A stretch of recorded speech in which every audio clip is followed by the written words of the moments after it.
L'humanité scrute le ciel depuis des millénaires. Objets de peur et de fascination, les mouvements célestes ont permis aux hommes d'établir des calendriers, de planifier la culture des terres et de mieux comprendre le monde qui les entoure.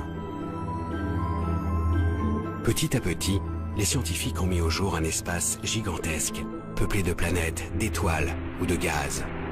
Le tout réuni dans des centaines de milliards de galaxies. Leurs observations nous ont emmenés bien au-delà de notre planète.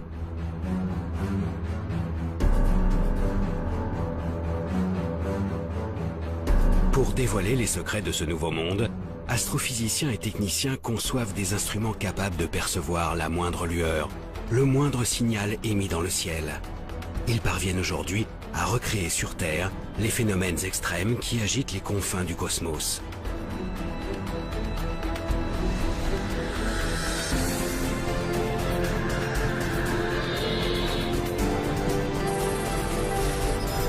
Pourtant, tout ce que nous avons découvert ne constitue qu'une infime partie de notre monde.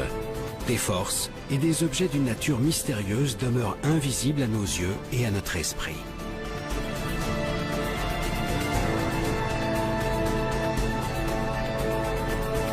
Alors de quoi est réellement constitué notre univers?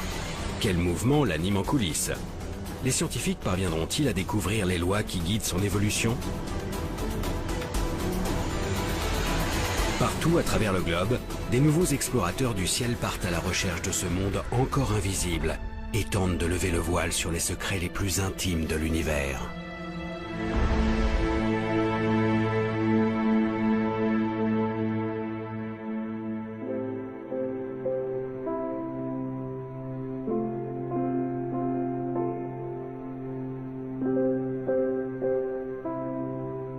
L'homme a toujours cherché à repousser les limites de son territoire. Il a arpenté la planète et exploré ses moindres recoins.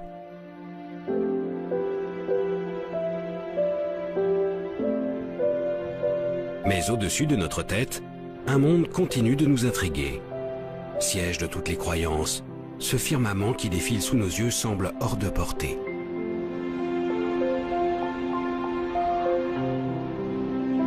Roland Le Houcq est astrophysicien, un astronome des temps modernes. Outre ses travaux remarquables sur la forme de l'univers, il est aussi passionné par l'histoire des sciences. Au fil du temps, les hommes ont développé des clés pour comprendre ce ciel impalpable et intangible. Elles ont permis de l'analyser et d'aller au-delà de ce qui est perceptible depuis la Terre. L'astronomie et l'astrophysique se sont effectivement construites contre les apparences qui s'imposent à nos sens. Quand on sort et qu'on regarde le ciel la nuit, on voit les étoiles se lever, culminer, se coucher, puis le soleil se lève, culmine, se couche. On a vraiment l'impression que les étoiles et le soleil tournent autour de la Terre. Et donc du coup, ces apparences qui s'imposent à nous, il a fallu les dépasser dans un certain nombre de cas. Si le sol sur lequel ils marchent leur semble plat, les savants de la Grèce antique découvrent pourtant il y a 2500 ans que la planète est ronde. Et alors que toute la voûte céleste semble tourner autour de lui, Nicolas Copernic comprend 2000 ans plus tard que c'est en fait la Terre qui tourne sur elle-même et autour du Soleil. Aujourd'hui, même ce Soleil n'est plus au centre de notre monde. Depuis le début du XXe siècle, nous avons la preuve qu'il fait partie d'un immense regroupement d'étoiles, la Voie lactée. Une galaxie, comme il en existe des centaines de milliards. Toutes ces découvertes ont évidemment bouleversé l'idée que l'on se faisait de la place de l'homme, de l'humanité, et la place de la Terre dans l'univers. Donc les développements de la cosmologie, les développements de l'astrophysique nous ont révélé que finalement nous n'étions qu'un infime, c'est même pas un infime grain de poussière, c'est un rien du tout dans une immensité d'étoiles et d'astres dans l'univers. Dans cet espace que les astronomes ont peu à peu découvert, les dimensions se comptent maintenant en années-lumière. La distance que la lumière parcourt en un an soit près de 10 000 milliards de kilomètres.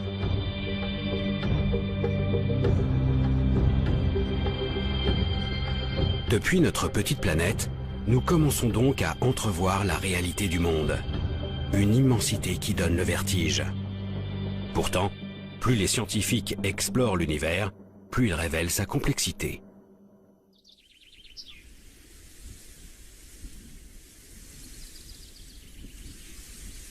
Même les objets les plus visibles, que sont les étoiles, n'ont pas livré tous leurs secrets. L'une d'elles nous est particulièrement familière, le Soleil. Cet astre illumine notre ciel et nous procure la chaleur indispensable à la vie. Au commissariat à l'énergie atomique, l'un des plus prestigieux centres de recherche d'Europe, une équipe de chercheurs étudie notre étoile et ses milliards de consoeurs qui peuplent l'univers.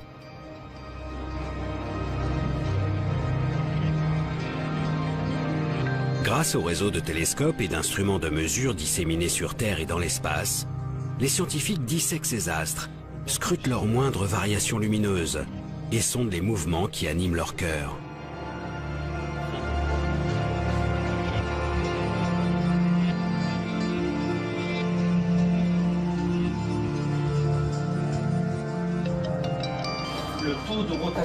Ils ont ainsi modélisé une grande partie des phénomènes qui agitent ces immenses boules de gaz.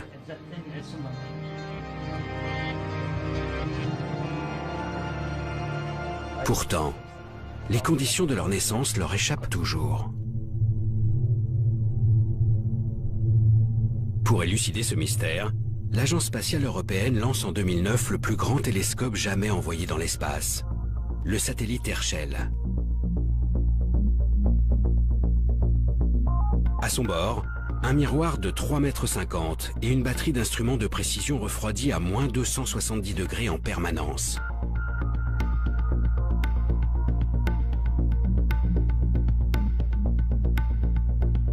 La mission a observé pendant plus de 3 ans les immenses nuages de gaz qui emplissent la galaxie. Ces nuages, dits moléculaires, s'étalent sur des milliards de kilomètres. C'est ici que naissent les étoiles.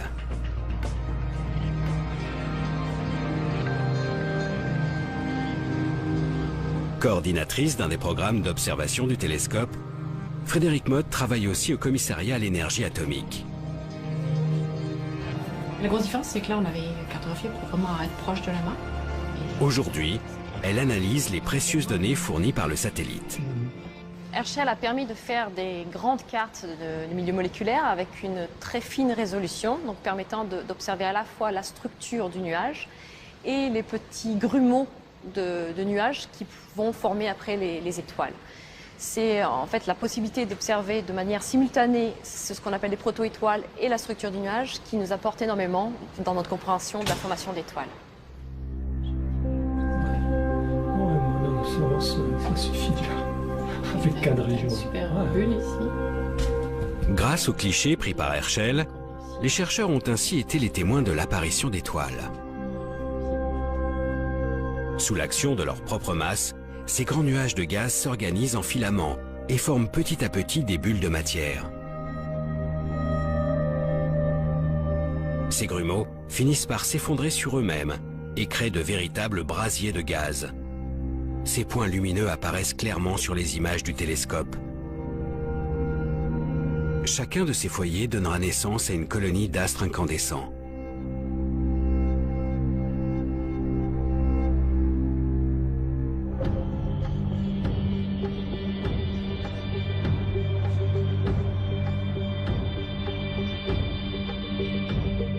C'est ainsi que se forment les étoiles de petite taille. Mais ce sont les étoiles massives qui intriguent le plus Frédérique Mott. Des étoiles parfois 300 fois plus grosses que notre Soleil et dont la formation échappait jusqu'à maintenant à nos observations. Pour comprendre la création de ces astres beaucoup plus gros que la moyenne, les chercheurs du CEA ont dû étudier en détail l'évolution de ces nuages.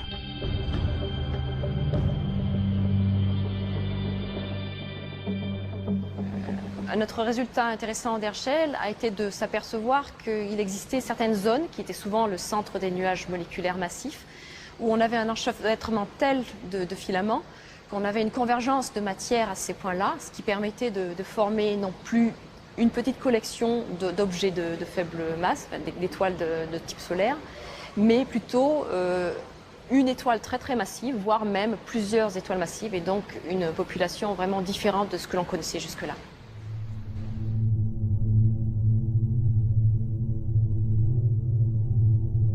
La naissance de ces étoiles exceptionnellement grosses repose donc sur un apport progressif de matière dans certaines régions des nuages.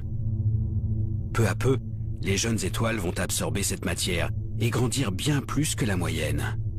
Ce phénomène extrêmement rare dans notre galaxie a enfin été mis au jour grâce à la mission Herschel. Mais les recherches ne sont pas terminées pour autant. Le travail de chercheur n'est jamais fini, donc on apprend toujours avec de nouvelles observations, de nouveaux concepts, de nouveaux modèles. Il est clair qu'Herschel nous aura beaucoup aidé dans la compréhension de la formation d'étoiles massives. Et ce que l'on cherche maintenant à faire, c'est étudier de façon encore plus détaillée les objets que l'on a découverts avec Herschel.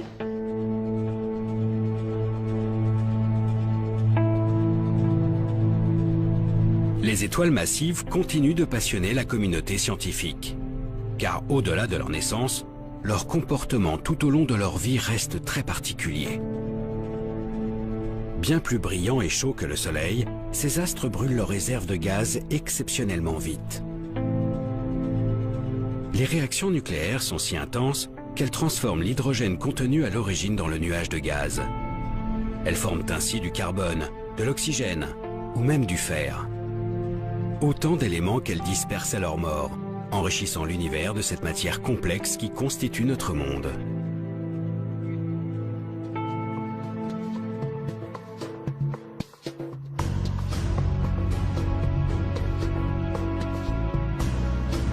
Gaz, métaux et molécules en tout genre, les astrophysiciens commencent à entrevoir d'où viennent les éléments qui nous entourent. Mais d'autres problèmes ont progressivement surgi des observations. Au-delà des étoiles, les scientifiques cherchent à comprendre des structures beaucoup plus grandes, les galaxies. Au début du siècle dernier, les astronomes commencent à étudier le mouvement de ces immenses regroupements d'étoiles. Ils découvrent alors que les étoiles tournent ensemble, dans ces galaxies, et que les galaxies tournent elles-mêmes au sein de gigantesques amas. Ils cherchent alors à deviner la quantité d'objets, et plus généralement la matière qui compose ces grands ensembles célestes. La lumière émise reste leur principale information distinguable depuis la Terre.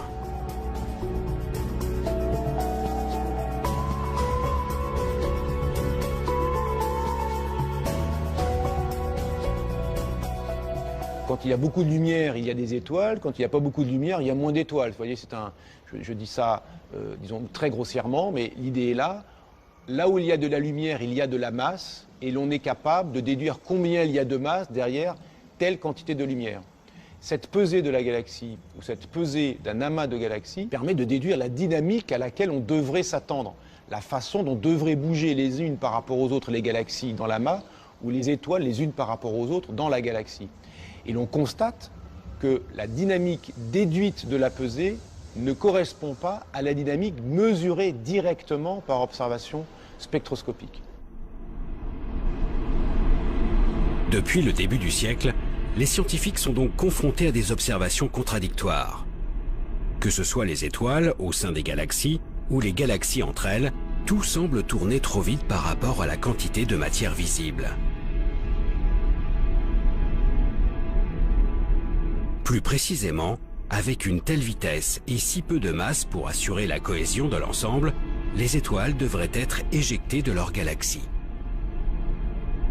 Cet écart nous laisse sous-entendre que la pesée ne s'est pas bien faite. Il manque de la masse dans ce que l'on a déterminé.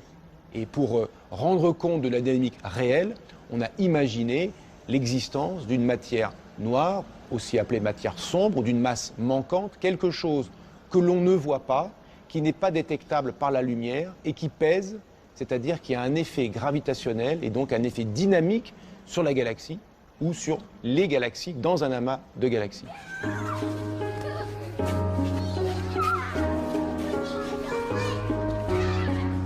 Malgré un siècle de vérification, les étoiles continuent de tourner trop vite.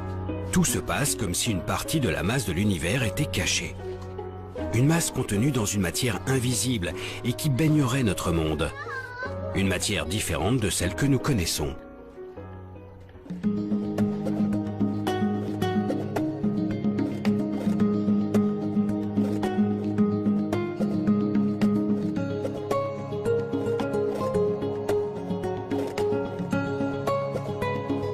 Pour essayer de résoudre cette énigme, des milliers d'astrophysiciens traquent cette fameuse matière noire à travers le ciel. Parmi eux, Wystan Benbow. Il dirige le projet Veritas pour le Smithsonian Astrophysical Observatory, un regroupement de 4 télescopes de 12 mètres de diamètre situés en plein désert d'Arizona.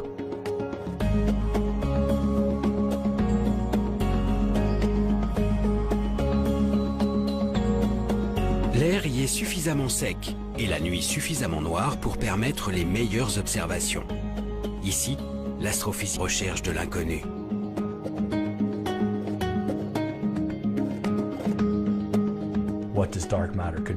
La nature de la matière noire, vous savez, c'est un mystère. Ça peut être beaucoup de choses. Nous savons simplement que ce n'est pas de la matière visible. Et nous savons aussi où elle devrait se trouver, grâce à la manière dont elle interagit avec les choses. Cette matière invisible retient les étoiles et les galaxies entre elles grâce à sa force de gravité. Cette force dépend de sa masse. En étudiant ces phénomènes d'attraction, les scientifiques ont estimé que cette matière inconnue devrait représenter plus de 80% de toute la masse de l'univers. En plus d'être omniprésente, la matière noire devrait donc être composée d'éléments extrêmement lourds. Or, selon les connaissances actuelles, des objets aussi massifs devraient en théorie émettre un signal lumineux spécifique, des rayons gamma. Ce sont ces rayons gamma que Wystan Benbow et ses collègues traquent sans relâche.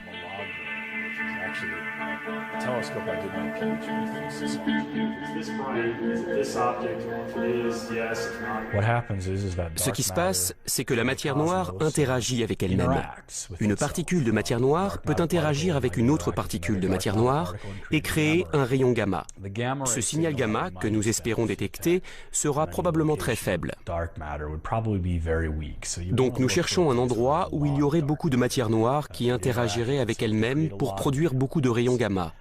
Certaines de ces régions pourraient être proches de nous, produire assez de gamma et donc être juste assez brillantes pour qu'on puisse les voir. Donc nous pointons nos télescopes sur ces régions et espérons détecter un signal gamma venant de ces objets.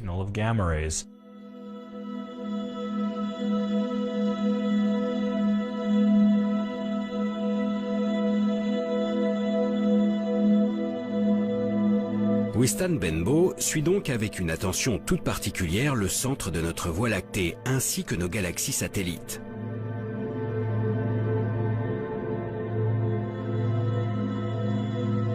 Si un rayonnement gamma est émis par la matière noire, il traversera l'atmosphère en émettant un flash bleuté. Un signal qui sera ensuite passé au crible par les miroirs géants de Veritas et leurs caméras ultra rapides.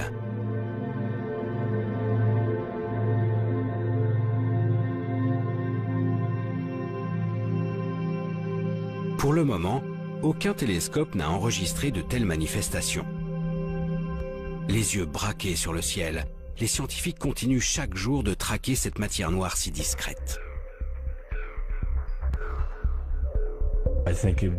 Pour aller plus loin, il sera nécessaire de construire de plus grandes infrastructures. Il y a bien sûr des projets qui vont dans ce sens, mais nous aurons besoin de beaucoup plus de télescopes.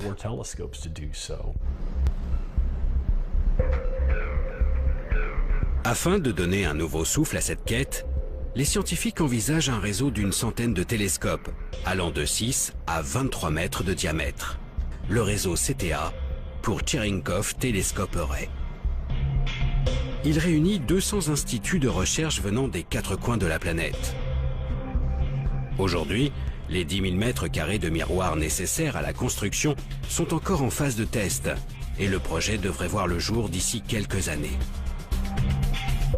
Quand il sera opérationnel, il permettra de déceler des apparitions de la matière noire au sein de notre cosmos.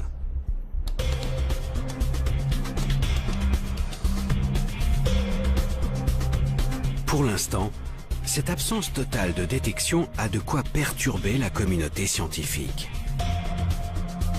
Comment les chercheurs peuvent-ils passer à côté de 80% de toute la matière de notre monde ? À moins que la solution ne se trouve beaucoup plus proche de nous.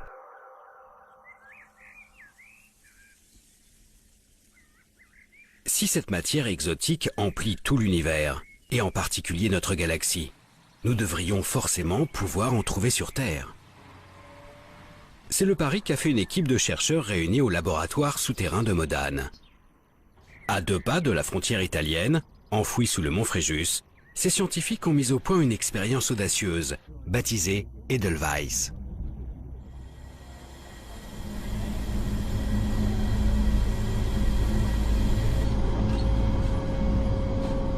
Le but, détecter directement les éléments qui composent la matière noire. Là, je suis remuté. Et tu la prépares. Depuis plus de 15 ans, le physicien Jules Gascon et ses collègues travaillent donc à la mise en place d'un super détecteur muni de 36 capteurs. Au centre de chacun d'eux, un minuscule cristal de germanium, composé de milliards d'atomes.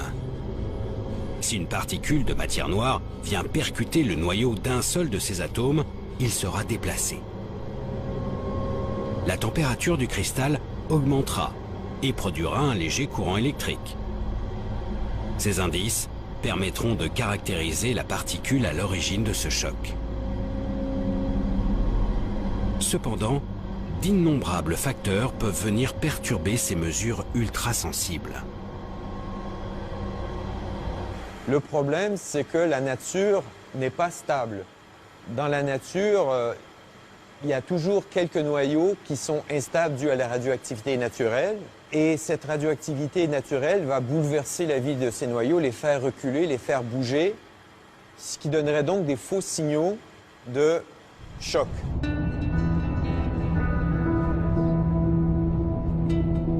Cette radioactivité que l'on observe en grande partie de l'espace. Un rayonnement qui traverse l'atmosphère et perturbe toute la matière sur son passage.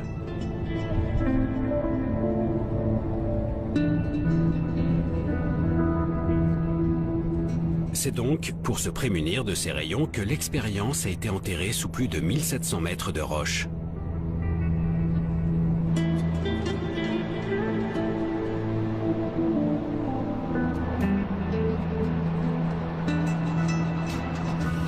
Mais pour avoir le calme absolu au sein des détecteurs, les physiciens ont dû aller encore plus loin.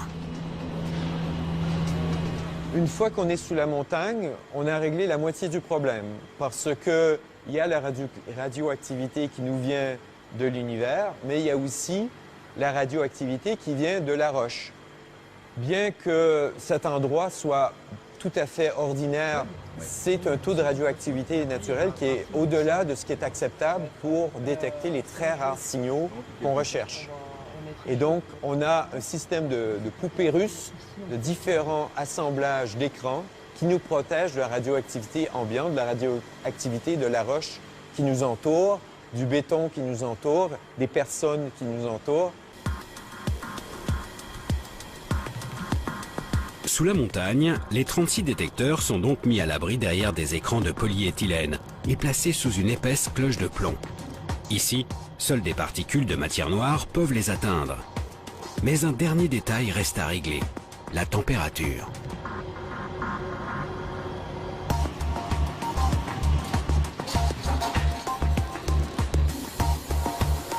Afin de déceler la moindre de ces variations, tout le dispositif est refroidi à moins 273 degrés Celsius. Les cristaux de germanium sont ainsi au calme plat.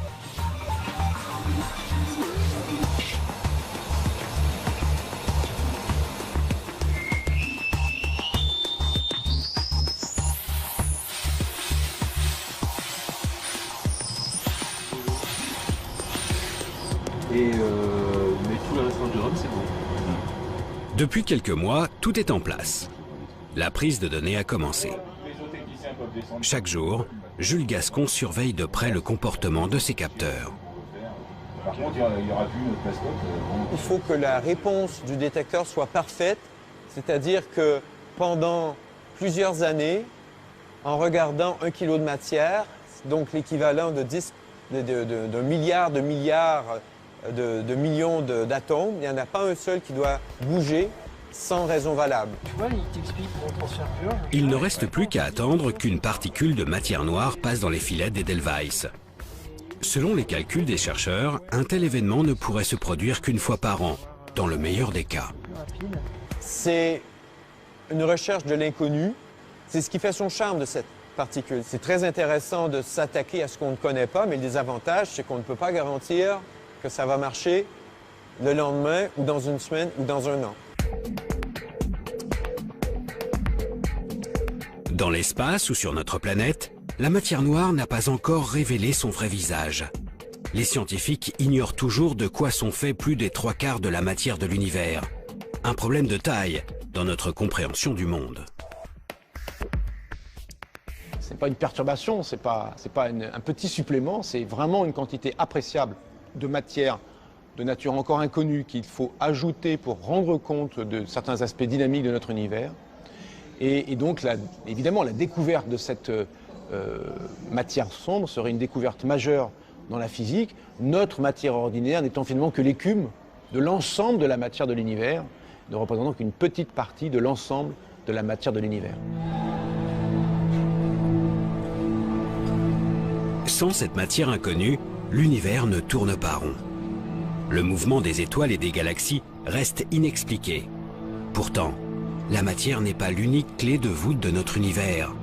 En dehors de son contenu, des forces colossales animent le cosmos, à commencer par la gravitation, cette force qui nous attire vers la Terre. De manière plus générale, la gravité a structuré notre système solaire, notre galaxie et ses centaines de milliards de consoeurs. Les scientifiques estimaient donc qu'il s'agissait de la force dominante de l'univers. Mais une découverte changea la donne. Dans les années 30, les astronomes remarquent pour la première fois que toutes les galaxies distinguables semblent s'éloigner de nous.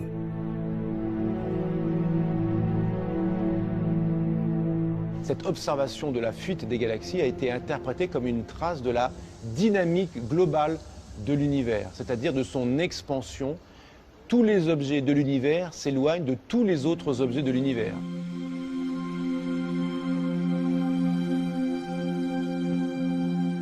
L'espace grossit donc au fil du temps, et toutes les distances augmentent. Visiblement, l'attraction qu'exerce la force de gravité peine à retenir les structures du cosmos entre elles. Mais ce n'était que le premier coup porté à la gravitation. En 1990, on s'est rendu compte que cette expansion était accélérée. C'est-à-dire que non seulement les galaxies s'éloignent les unes des autres, mais elles s'éloignent de plus en plus vite les unes des autres. Si l'on imagine que l'univers est rempli uniquement de matière ordinaire ou de matière noire, la gravité de cette matière aura tendance plutôt à ralentir l'expansion, et découvrir que l'expansion est en fait accélérée montre que quelque chose joue contre la gravité des acteurs habituellement imaginés comme présents dans l'univers. Cette découverte d'une expansion de l'univers sans cesse accélérée remet en cause la vision que les astrophysiciens ont de l'univers. Alors que la gravité semblait tout structurée, une force vient maintenant lutter contre elle. Un nouveau mystère pour les chercheurs qui y voient alors une énergie sombre, appelée aussi. Depuis 1989, 3 satellites se sont succédés pour étudier en détail cette lumière. Le dernier a été lancé en 2009 par l'Agence spatiale européenne, la mission Planck.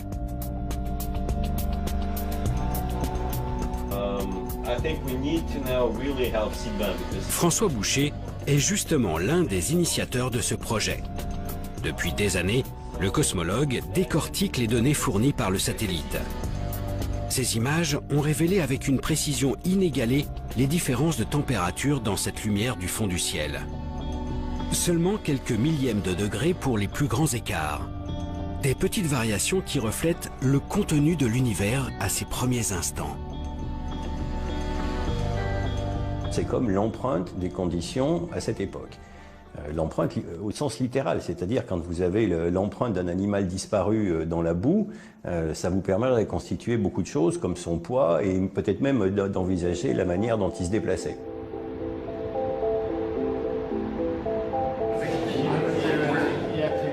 L'étude de cette empreinte fascine les chercheurs du monde entier. Elle permet d'estimer les proportions de matière noire, de matière ordinaire et surtout d'énergie sombre présente après le Big Bang. il y a 13,8 milliards d'années. En les comparant aux observations actuelles, les chercheurs retracent l'évolution de l'influence de l'énergie sombre au fil du temps. Résultat, alors qu'elle ne représentait presque rien aux tout premiers instants, cette énergie mystérieuse constitue aujourd'hui près de 70% de l'univers. Et sa proportion ne cesse d'augmenter.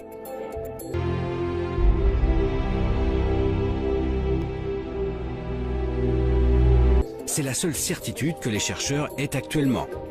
L'expansion de l'univers n'est pas prête de s'arrêter.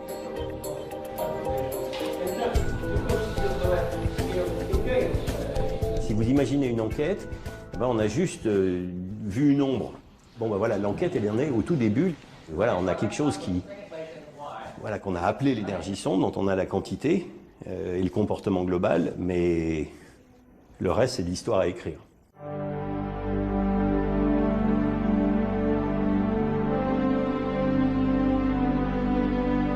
Finalement, en écartant cette énergie énigmatique ainsi que la matière noire, les chercheurs se rendent compte qu'ils ne connaissent vraiment que 5% de la composition de l'univers.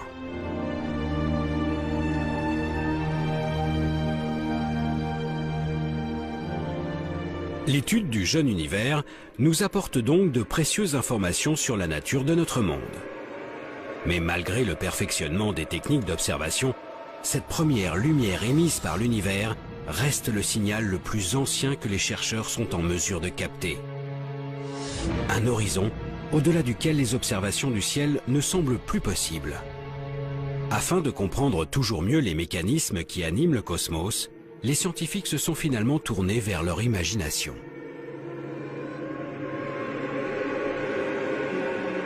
Le fait que l'univers soit en expansion permet de tirer une conséquence immédiate. En remontant le film de l'expansion, on s'est dit que dans le passé, lointain éventuellement, l'univers était plus dense et plus chaud qu'il n'est actuellement. Selon leurs calculs, les astrophysiciens estiment qu'à ses débuts, l'une des températures 100 000 fois plus élevées que celles qui règnent au centre du Soleil. Des milliards de degrés. Pour comprendre les premiers instants de l'univers, il suffirait alors d'étudier le comportement de la matière à ces températures directement sur Terre.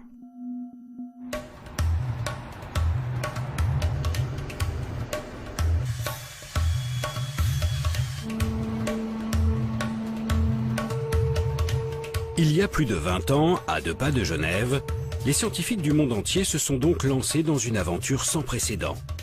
Construire la plus grande machine de tous les temps, le LHC.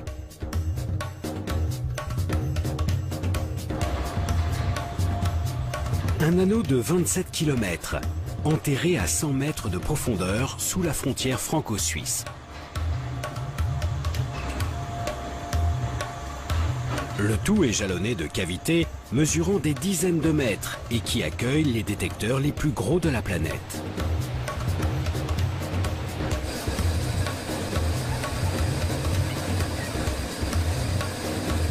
Ici, les scientifiques tentent de décortiquer le comportement de la matière dans les situations les plus extrêmes.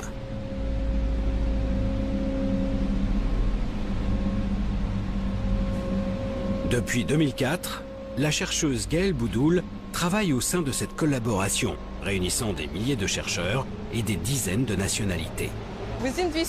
Dans ce grand tunnel de 27 km, vous avez des particules dans un sens et des particules dans l'autre sens. Un peu comme une autoroute, où vous avez des voitures de chaque côté. Et à certains endroits, on les fait se percuter.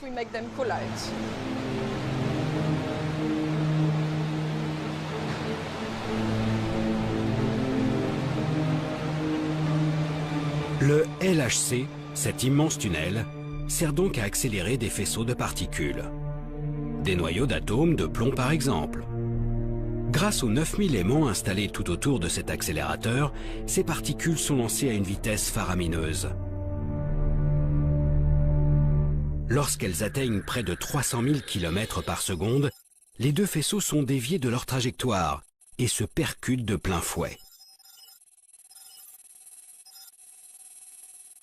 Une énergie considérable est dégagée, faisant éclater les noyaux de plomb en une multitude de sous-particules.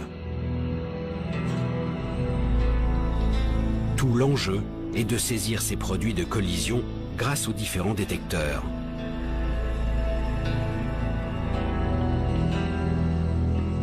Gaël Boudoul s'occupe plus précisément de l'un d'eux, le CMS.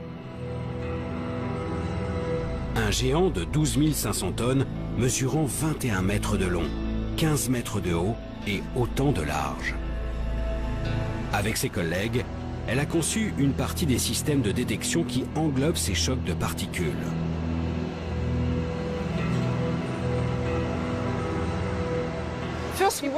Tout d'abord, nous voulons couvrir l'intégralité de l'espace, ce qui veut dire que nous avons besoin d'avoir un détecteur qui fasse tout le tour. C'est la première explication de pourquoi c'est si grand. En plus de cela, pour distinguer les particules émises, nous avons besoin d'un aimant géant qui va les dévier pour que nous puissions les différencier les unes des autres. En issue de l'impact, le détecteur permet aux scientifiques de les analyser sous toutes les coutures et de comprendre leur comportement dans une telle situation. En effet, la collision a généré une température semblable à celle qui régnait aux tout premiers instants de l'univers. Dans ces conditions, la matière se révèle être dans un état étrange, entre le gaz et le liquide. Un plasma, où les constituants élémentaires des atomes restent désorganisés, trop agités pour former la matière telle que nous la connaissons aujourd'hui. Grâce à ces expériences, les scientifiques ont désormais une idée de ce à quoi devait ressembler l'univers quelques microsecondes après le Big Bang. En étudiant ces premiers instants de l'univers, l'astrophysique, qui est finalement l'observation de l'infiniment grand, rejoint la physique de l'infiniment petit, la physique des particules, la physique microscopique, qui, elle, est capable, en expérimentant sur Terre, de se faire une idée des conditions ou de mimer, de reproduire, pendant des instants extraordinairement brefs, de reproduire les conditions qui prévalaient à des instants très anciens de l'univers, auxquels on n'a pas accès par l'observation directe. Le LHC, cette gigantesque infrastructure, a permis de remonter le temps au-delà de ce qui était imaginable il y a seulement quelques décennies. Mais pour se rapprocher de ces microsecondes qui nous séparent du commencement, le chemin s'avère être encore plus ardu.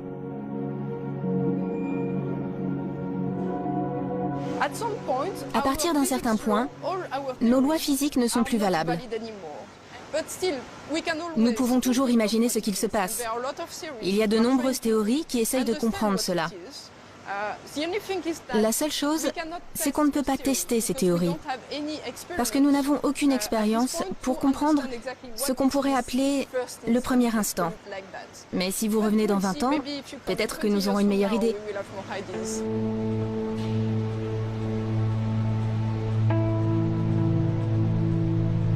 Pour gagner les quelques fractions de secondes qui nous séparent de la naissance de l'univers, il faudrait certainement mettre en jeu des énergies encore plus considérables. Notre limitation n'est donc peut-être qu'une simple question de technologie.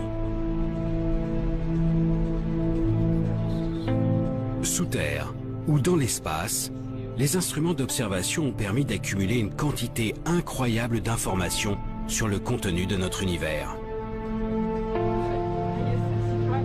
À la lumière de toutes ces découvertes, les scientifiques tentent d'établir des modèles cosmologiques, des grandes lois pour décrire comment ces milliards d'objets interagissent entre eux. Pour démêler cette quantité vertigineuse de savoir, les chercheurs ont désormais recours à la simulation numérique. Ils reproduisent les phénomènes par voie informatique. Si vous voulez étudier le mouvement de plusieurs milliards d'étoiles dans une galaxie, impossible de faire ça évidemment à la main. La simulation numérique permet donc de traiter de la dynamique d'une galaxie, ou d'une dynamique de galaxie dans un amas de galaxies, ou même de la dynamique d'une portion d'univers, et de la traiter dans un grand détail, de sorte que l'on puisse, en jouant sur les paramètres, essayer de mimer, de reproduire ce que l'on observe.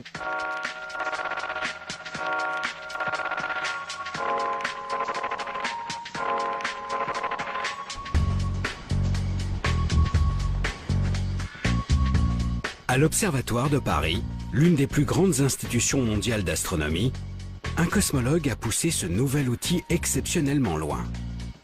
Jean-Michel Halimi a réalisé une simulation de la totalité de l'univers connu, le projet Deus.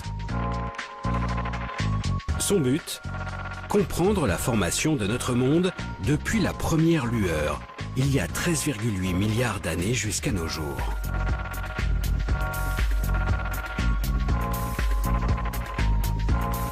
Le projet Deus s'intéressait au départ à la structuration de l'univers, à savoir donc à expliquer comment la matière s'effondre au cours du temps pour permettre une concentration de matière suffisante là où vont aller se former les galaxies, à l'intérieur desquelles se formeront les étoiles, les planètes, etc.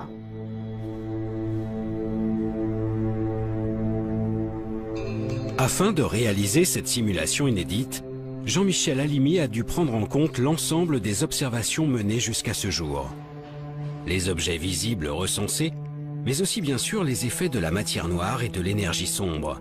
Et cela à toutes les époques de l'univers.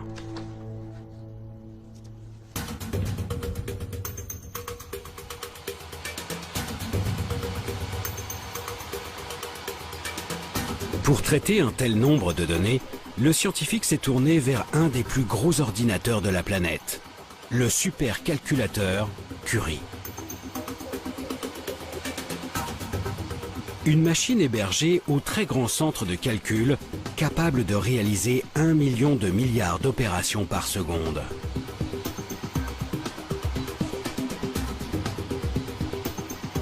Le projet a nécessité 30 millions d'heures de calcul, répartis sur les 80 000 processeurs de cet ordinateur hors norme.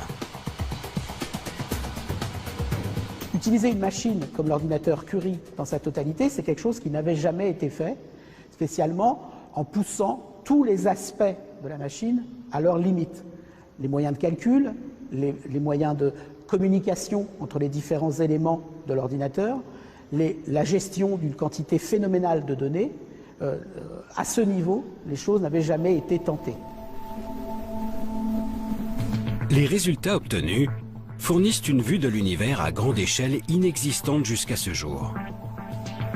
La matière s'agence au fil du temps pour former de longs filaments qui créent petit à petit des galaxies et des amas de galaxies. Entre ces filaments, de grands vides apparaissent. L'univers, très homogène à ses débuts, se structure peu à peu. Grâce aux possibilités que lui offre la simulation numérique, Jean-Michel Halimi peut tester différents scénarios de formation de notre monde. Qu'est-ce que signifie un univers structuré? C'est un univers où la matière s'est effondrée et suffisamment condensée pour créer des lieux de formation des galaxies. Premier indice caractérisant cette structuration, c'est par exemple le nombre d'objets formés dans le scénario en question. On va en former plus ou moins et de masses différentes, de concentrations de matière différentes. Certains vont former des objets de petite masse, d'autres de plus grande masse, etc. Une autre façon de caractériser cette structuration, c'est de voir comment ces objets sont répartis dans l'espace. On est capable de relier leur propriétés de distribution spatiale au déroulement de l'expansion de l'univers tout au long de l'histoire de l'univers. D'une simulation à l'autre, le cosmologue fait varier des paramètres, comme la quantité de matière noire ou l'influence de l'énergie sombre.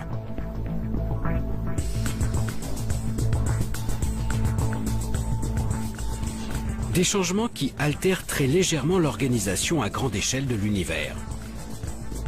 L'idée est alors de repérer les infimes variations entre les simulations. Des galaxies qui fusionnent plus ou moins vite, des vides de matière plus ou moins grands, ou encore des amas exceptionnellement gros. Les scientifiques pointent ainsi les nuances entre les modèles d'univers imaginés. Ils chercheront à retrouver ces détails dans leurs prochaines observations, cette fois-ci bien réelles, pour définir quel modèle théorique semble plus proche de la réalité. Un aller-retour entre le virtuel et le réel qui permettra aux chercheurs de vérifier si leurs lois sont bien celles qui animent l'univers en coulisses. La recherche en cosmologie, et spécialement en cosmologie numérique, ne fait pas de nous des créateurs d'univers, mais des inventeurs d'univers. Effectivement, en modifiant les conditions physiques, nous réalisons des univers différents. Nous inventons des univers différents. Mais nous ne le faisons pas n'importe comment. Nous cherchons, à travers tous ces univers, celui qui serait susceptible de nous expliquer la vraie nature de notre univers, son origine, sa formation, son évolution.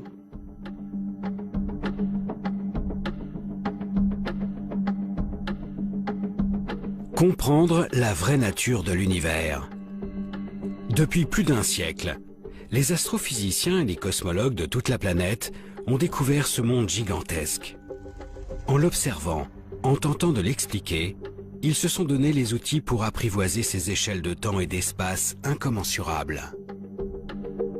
Ce que l'on peut finalement trouver assez extraordinaire dans la cosmologie, dans l'astrophysique, dans ces disciplines qui étudient l'univers dans son ensemble, c'est que finalement on est capable de mettre l'ensemble de l'univers dans une boîte, notre cerveau, de le décrire, de le comprendre dans une certaine mesure, et ça ne lasse pas de surprendre.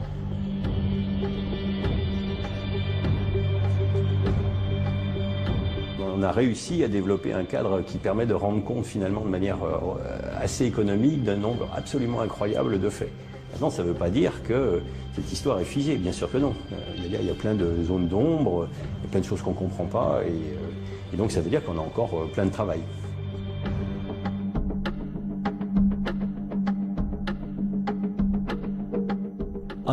Comprendre ce qu'est la matière noire est un des plus grands enjeux du XXIe siècle, en astrophysique et en physique en général.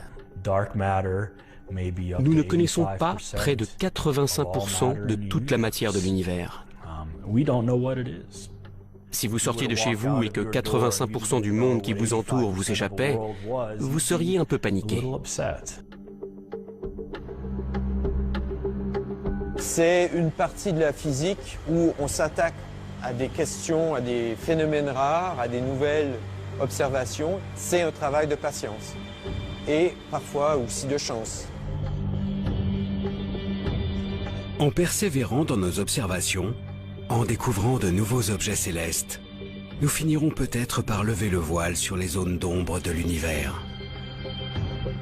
Demain, réussirons-nous à identifier enfin cette matière noire qui baigne notre cosmos? Alors que nous commençons à entrevoir les prémices de sa formation, parviendrons-nous à prédire la fin de notre monde? Cette quête acharnée pour comprendre l'univers semble infinie. Chaque réponse apporte son lot de nouvelles questions, si bien que nous pouvons finir par penser qu'en dépit de nos avancées, certaines clés resteront peut-être inaccessibles à notre simple condition d'humain.